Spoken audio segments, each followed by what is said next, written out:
नमस्कार। प्रस्तुत है आज का चिंतन। कहा तो जाता है कि मनुष्य सर्वसमर्थ है तथा अपने प्रचंड पुरुषार्थ के सहारे बहुत कुछ कर सकता है, पर कब? जबकि उसे प्रत्यक्ष अथवा परोक्ष सामाजिक सहकार मिलता रहे।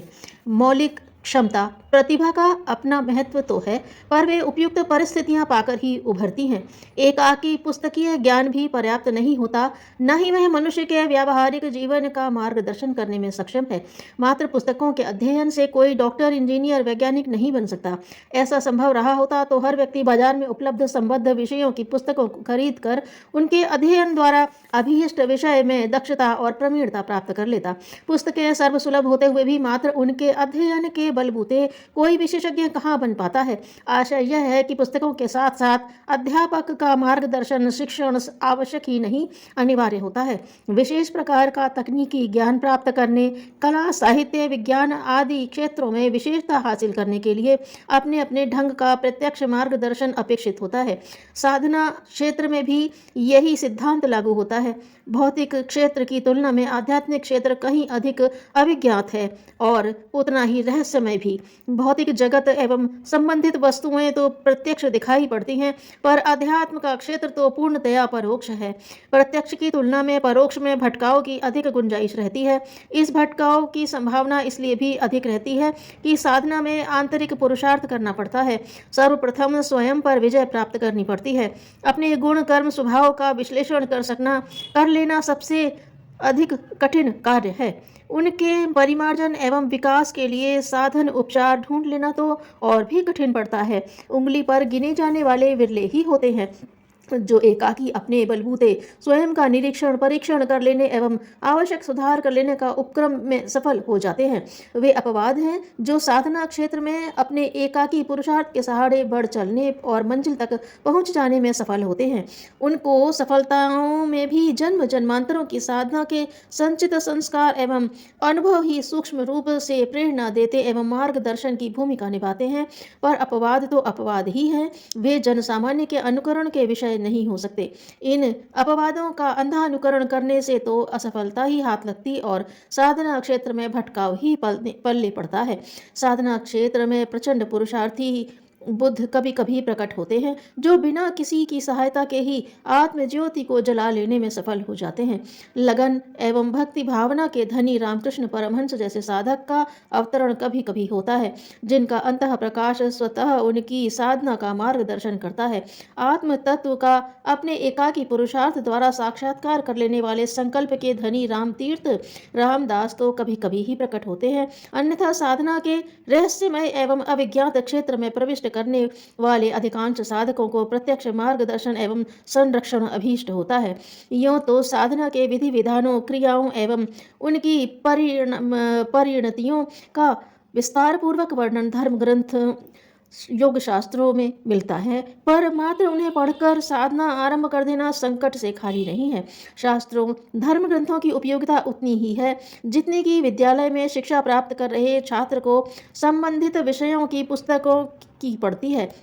सर्वविदित है कि एकाकी पुस्तकें किसी भी क्षेत्र का मार्गदर्शन करने में सक्षम नहीं हो सकती, तो फिर साधना जैसे अविज्ञात क्षेत्र का मार्गदर्शन अकेले शास्त्र कैसे कर सकते हैं। कहना न होगा, मार्गदर्शन का उत्तरदायित्व समर्थ गुरु ही संभाल सकता है। गुरु की महिमा का गुणगान शास्त्रकारों, मनीषियों, धर्म ग्रंथों सभी ने एक स्वर में किया है। गुरु की महत्ता का प्रतिपादन करने वाले ऋषियों ने उसे ब्रह्मा, विष्णु और महेश जैसे मूर्धन्य देवताओं से भी बढ़कर परम ब्रह्म के रूप में अभिनंदित किया है। सद्गुरु की प्राप्ति के संदर्भ में एक संत का कहना है, यह तन विष की बेलरी, गुरु अमृत की खान, शीस दिए जो गुरु मिले तो भी सस्ता जान। कबीरदास जी कहते हैं, गुरु गोविंदो उखड़े काके लागू पाए, बलिहारी गुरु आपने गोविंदियो बताए। सदगुरु की महिमा गाते गाते शास्त्रकार थकते नहीं। मनीषियों ने निरंतर यही कहा है कि आत्मिक प्रगति के लिए गुरु की सहायता आवश्यक है। इसके बिना आत्म कल्याण का मार्ग प्रशस्त नहीं होता। जिस गुरु तत्व की वंदना अभ्यर्थना शास्त्रकारों ने की है, वह गुरु वस्तुतः मानवीय अंतःकरण है। निरंतर सद शिक्षण और ऊर्ध्वगमन का प्रकाश दे सकना इसी केंद्र के लिए संभव है। अपने अंतःकरण को निरंतर कुचलते रहने उसकी पुकार को अनसुनी करते रहने से आत्मा की आवाज़ मंद पड़ जाती है। आत्मा की अवज्ञा करते रहने वालों को ही दुर्बुद्धिग्रस्त और दुष्कर्म लिप्त पाया जाता है। अन्यथा सजीव आत्मा की प्रेरणा सामान्य स्थिति में इतनी प्रखर होती है कि कुमार्ग का अनुसरण कर सकना मनुष्य के लिए संभव ही नहीं होता। यह आत्मिक प्रखरता ही वस्तुतः वह तात्विक गुरु है जिसकी महिमा का गुणगान करते शास्त्र नहीं अघाते। उसी की प्रखरता, नियंत्रण और अंकुश साधक को भटकामों से बचाता है। अवांछनीयताओं का डटकर प्रतिरोध कर सकना प्रखर अंतरात्मा द्वारा ही संभव है। इस अंतःकरण रूपी सद्गुरु की भूमिका बाद में आरंभ होती है। सामान्यतया कषाय कल्मशों, मल विक्षोभों के आवरण से अंतःकरण ढका रहता है। फलतः उसकी प्रेरणा एवं प्रकाश साधक को नहीं मिल पाता है। शरीरधारी गुरु का वर्ण इसलिए आवश्यक हो जाता है। उसकी कृपा अनुकंपा से ही अंतःकरण का प्रकाश आलोकित होता है तथा आंतरिक सद्गुरु भी अपनी भूमिका संपादित कर सकने में समर्थ बनता है।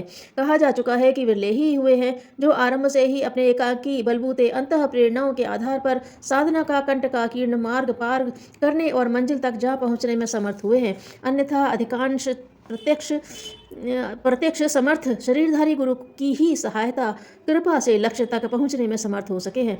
वे बहुत भाग्यशाली हैं जिन्हें समर्थ गुरु का संरक्षण एवं मार्गदर्शन प्राप्त है। ऐसा गुरु जो वशिष्ठ और विश्वामित्र की विशेषताओं से संपन्न हो, जिसने अपने प्रचंड तप द्वारा ईश्वरीय सत्ता का साक्षात्कार किया हो, जो बुद्ध की भांति आत्मबल का धनी हो, रामकृष्ण की तरह जिसके अंतःकरण से भक्ति रस की धारा प्रस्फुटित होती हो, जो कृष्ण की भांति योग विभूतियों से सुसंपन्न हो। सचमुच जिन्हें ऐसे समर्थ प्रत्यक्ष गुरु का प्रत्यक्ष मार्गदर्शन मिल गया, समझना चाहिए कि जीवन लक्ष्य प्राप्ति के लिए की जाने वाली साधना की आधी मंजिल पूरी हो गई तथा उत्तरोत्तर गति से आगे बढ़ने का एक सशक्त आधार अवलंबन मिल गया। गुरु पर जमाया हुआ श्रद्धा विश्वास बढ़ते बढ़ते ईश्वर भक्ति और प्रेम का रूप ले लेता है। धन्यवाद।